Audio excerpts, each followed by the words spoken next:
दोस्तों, आज के वीडियो में आपका स्वागत है। आज हम बात करने वाले हैं इजराइल और फ़िलिस्तीन के कॉन्फ्लिक्ट की, और ये हमारे वीडियो सीरीज़ का दूसरा पार्ट है जिसमें हम चर्चा करेंगे कि ये इजराइल और फ़िलिस्तीन का जो विवाद है ये इतना पुराना विवाद है, इसके कारण क्या है। पिछले वीडियो में हमने इसके रिलीजियस बैकग्राउंड के बारे में बात की थी।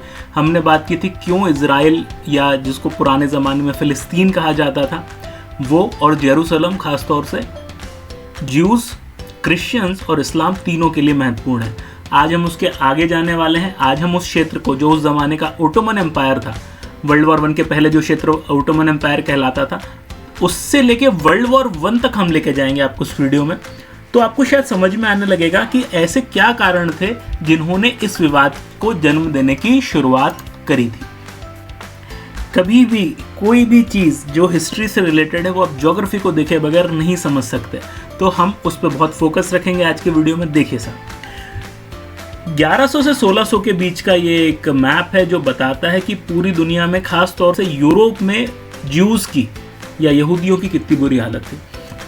हर देश में उनको रहने नहीं दिया जाता था, कहीं पे अलाउ करा जाता था, ज़्यादातर जगहों से भगा दिया जाता था। जहाँ रहते थे वहाँ कोई ना कोई कारण से उनके साथ कोई ना कोई अत्याचार या परसिक्यूशन होता ही रहता था। तो कभी भी वो कहीं एक जगह सेटल नहीं हो पाए, हमेशा उनको एक देश से दूसरे देश छोड़ के जाना पड़ा।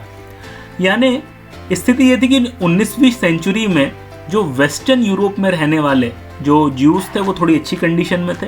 अमेरिका में जो ज्यूज़ रहते थे वो भी अच्छी कंडीशंस में थे, लेकिन जो ईस्टर्न यूरोप के ज्यूज़ थे उनके साथ साफ बहुत ज़्यादा परेशानी होती थी। हत्या, बलात्कार सब होता रहता था, लूटपाट होती रहती थी, परसिक्यूशन जिसको हम कहते हैं, रिस्ट्रिक्शंस थे उनके ऊपर, बहुत सारे प्रतिबंध लगाए जाते थे। उस ज़माने में ज्यूज़ की आधी पॉपुलेशन रहती थी रशियन एम्पायर में, और रशियन एम्पायर में उनके साथ लगातार बहुत सारे अत्याचार होते रहते थे। देखिए, ये 19वीं शताब्दी का यूरोप है। आप जैसा देख पा रहे हैं, ये जो रशियन एम्पायर है ये वो क्षेत्र है जहाँ ज़्यादातर आधे ज्यूज़ रह रहे हैं दुनिया के, और जो वेस्टर्न एरिया है वहाँ पे फिर भी ज्यूज़ की हालत अच्छी है, और अमेरिका वगैरह में अच्छी है। ठीक है, अच्छा, आज हम बात करेंगे, जो हम बार बार फ़िलिस्तीन की बात करते रहते हैं, ये जो ओटोमन एम्पायर आप देख पा रहे हैं, ये फ़िलिस्तीन यहाँ ये ओटोमन एम्पायर में आपको मिलेगा। हम उसके बारे में बात करेंगे। ठीक है, देखिए साहब, तो जब हमने देखा कि पूरी दुनिया से ज्यूज़ को रहने को जगह नहीं मिलती, तो कई सालों बाद 1897 में एक ज़ायोनिस्ट मूवमेंट शुरू हुआ। ये ज़ायोनिस्ट मूवमेंट था कि भाई ज्यूज़ के लिए एक ठिकाना होना चाहिए, एक ऐसा देश होना चाहिए जहाँ ज्यूज़ जिसे अपना कह सकें, जहाँ से उनको कोई हटा ना सके। और वो जगह कौन सी होनी चाहिए? तो वो जगह होनी चाहिए फ़िलिस्तीन। फ़िलिस्तीन ही क्यों होनी चाहिए? क्योंकि वो उनके लिए बहुत महत्वपूर्ण जगह है, जिसको हम पिछले वीडियो में काफ़ी डिटेल में चर्चा कर चुके हैं। अब ये जो ज़ायोनिस्ट मूवमेंट था, इसको शुरू किसने किया था 1897 में? ये थियोडोर हर्जल नामक शख्स ने किया था। ये बहुत बड़े बेसिकली प्ले राइटर थे, ये एक जर्नलिस्ट थे। और ज़ायोनिस्ट मूवमेंट में जो ज़ायन है, इसका अर्थ होता है जेरूसलम, जो हिब्रू भाषा में ज़ायन का मतलब जेरूसलम होता है। हिब्रू यानी जो ज्यूज़ की भाषा होती है।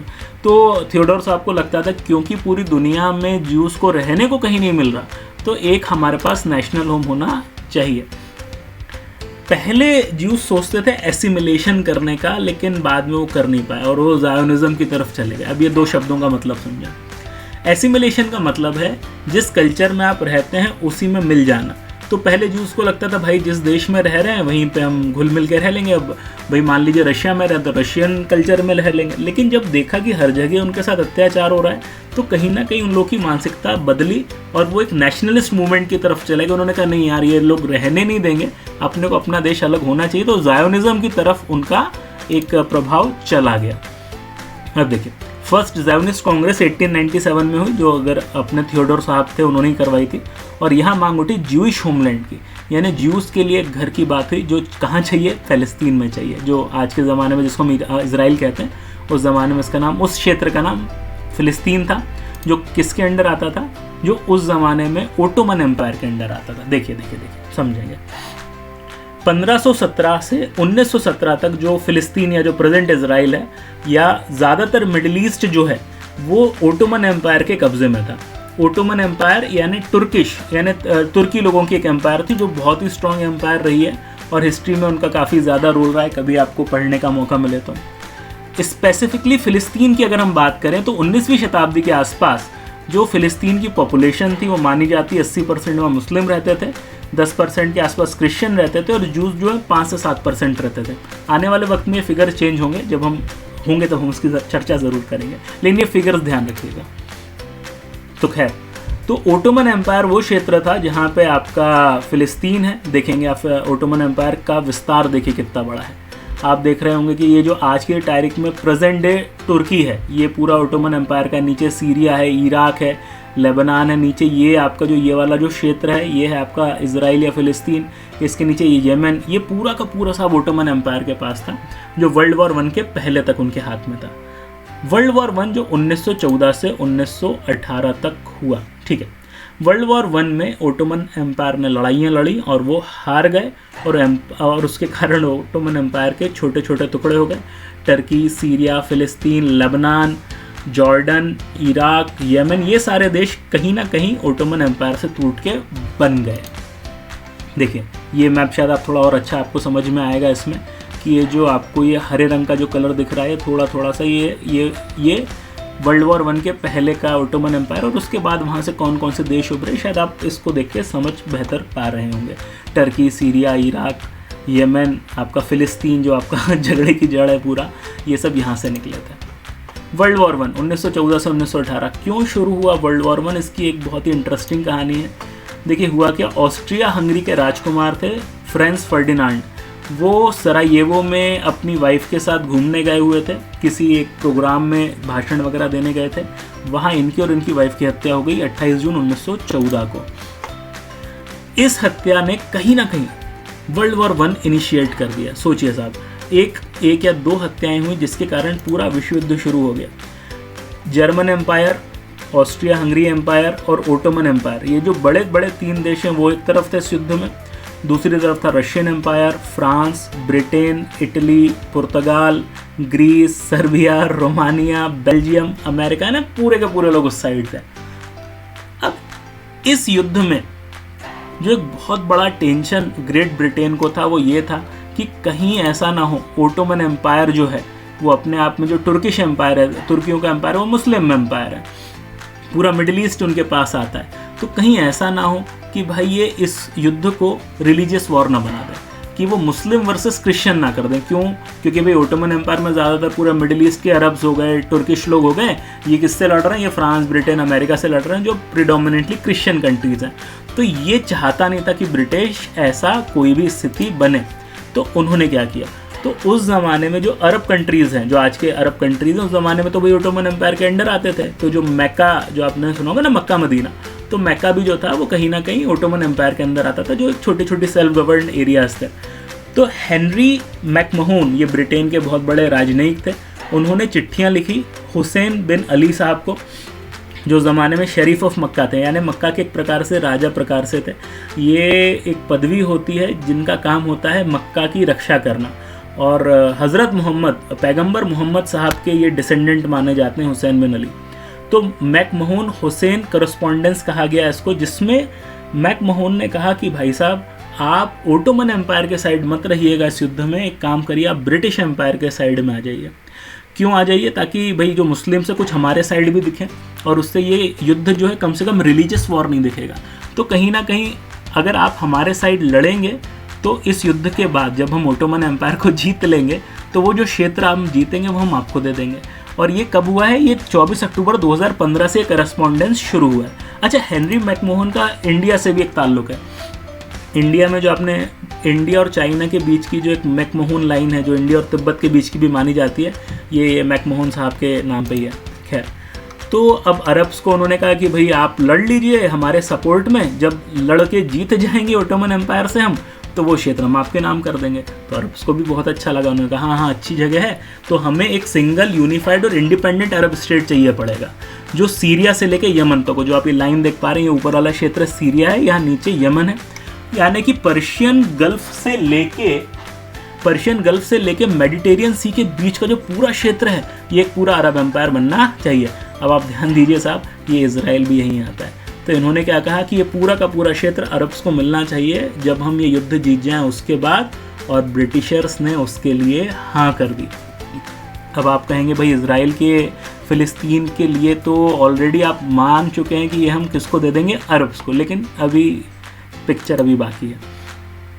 ब्रिटिशर्स की बात मान के अरब रिवोल्ट हो गया, यानी अरब्स ने ओटोमन एम्पायर के खिलाफ रिवोल्ट कर दिया, जो जून 2016 से अक्टूबर 2018 तक रहा और जिसमें अरब जीत गए, यानी ओटोमन्स के खिलाफ अरब्स जीत गए। यानी मिडिल ईस्ट अब किसको मिलना चाहिए? अरब्स को मिलना चाहिए। ये 2015 का इन लोगों का कोरस्पॉन्डेंस है। लेकिन यहाँ पे एक दूसरी हरकत हो गई। 2016 में ब्रिटेन और फ्रांस ने एक सीक्रेट एग्रीमेंट किया जिसको स्काइल्स पिकॉट एग्रीमेंट कहा जाता है। तो ब्रिटेन और फ्रांस ने डिसाइड किया अगर वर्ल्ड वॉर हम जीत गए, अगर हम ओटोमन एम्पायर को हरा दिए, तो एक काम करेंगे, ये पूरे मिडिल ईस्ट को, ये पूरे ओटोमन एम्पायर को हम आपस में बांट लेंगे। यानी जो जॉर्डन का एरिया है, ट्रांस जॉर्डन, ये जो फिलिस्तीन का एरिया है, ये जो इराक का एरिया, ये क्या करेंगे, ये हम ब्रिटेन अपने पास रख लेगा। और जो ये ऊपर साइड का सीरिया वगैरह का जो एरिया, ये कौन रख लेगा? फ्रांस रख लेगा। ये 2016 में एग्रीमेंट हुआ है। यानी सर 2015 में आपने अरब से एग्रीमेंट कर लिया कि भैया जब जीतेंगे तो पूरा ये वाला क्षेत्र है ये हम आपको पूरा का पूरा देंगे, इजराइल मिला के। उसके बाद आपने अगले दिन फ्रांस से एग्रीमेंट अगले साल कर लिया कि अरे जब जीतेंगे ना ये अपन ही रख लेंगे। ब्रिटिशर्स यहाँ भी नहीं रुके। देखिए हुआ क्या था, वर्ल्ड वॉर 1 में जो ज्यूस थे, यहूदी थे, वो जर्मनी के सपोर्ट में बैठे हुए थे। किसके खिलाफ? रशियन एम्पायर के खिलाफ। जैसा कि हमने आपको शुरुआत में वीडियो में दिखाया था कि दुनिया के आधे ज्यूज रशिया में रहते थे, जहाँ उनके साथ बहुत सारा अत्याचार हो रहा था। वर्ल्ड वॉर 1 में रशिया, जर्मनी, ऑस्ट्रिया हंगरी और ओटोमन के खिलाफ लड़ रहा था। तो भाई अगर हम जर्मनी को सपोर्ट करेंगे तो ये हमारा कॉमन एनिमी है रशिया ना। रशिया ने बहुत अत्याचार किए हैं ज्यूज के साथ, तो हम इसको सपोर्ट करेंगे। लेकिन ये चीज़ ना ग्रेट ब्रिटेन नहीं चाहता था कि ज्यूज जो हैं वो जर्मनी के साथ रहें। ग्रेट ब्रिटेन चाहता था ज्यूज ना हमारे साइड रहें, क्योंकि वो हमारे साइड रहेंगे तो हम पावरफुल होंगे। एडिशनली न केवल हम उसके कारण पावरफुल होंगे, बल्कि अमेरिका जो उस वक्त तक वर्ल्ड वॉर 1 में आया नहीं था, वो हमारे साइड आने का चांस रहेगा। देखिए ज्यूस की बहुत ज़्यादा पॉपुलेशन अमेरिका में भी रहती है और अमेरिका में उनका बहुत वर्चस्व है। तो वो चाहते थे अगर ज्यूज़ हमारे साइड रहेंगे तो अमेरिका भी हमारे साइड रहेगा वर्ल्ड वॉर 1 में। इसीलिए वो ज्यूस को भी सपोर्ट चाहते थे। अरब का भी चाहिए, फ्रांस का भी चाहिए, ज्यूस का भी चाहिए। तो बेल्फोर डिक्लेरेशन हुआ। बेल्फोर डिक्लेरेशन में ब्रिटेन के बहुत बड़े एक व्यक्ति थे, फॉरेन मिनिस्टर थे बेल्फोर।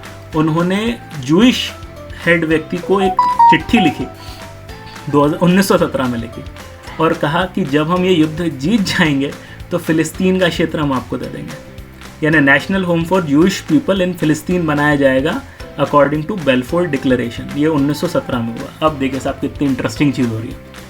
1915 में आपने अरब से कह दिया कि मिडिल ईस्ट आपका, इजराइल मिला के, फ़िलिस्तीन मिला के। 1916 में आपने फ्रांस से कह दिया ये तो अपन बांट लेंगे। और 1917 में अब आपने ये किसको दे दिया है? अब ये आपने जूइश पीपल को दे दिया है कि हम आपको दे देंगे। अच्छा जीते नहीं थे अभी तक युद्ध, जब जीतेंगे तब ये सब होगा, लेकिन पहले से ही पूरा प्लानिंग चल रहा था।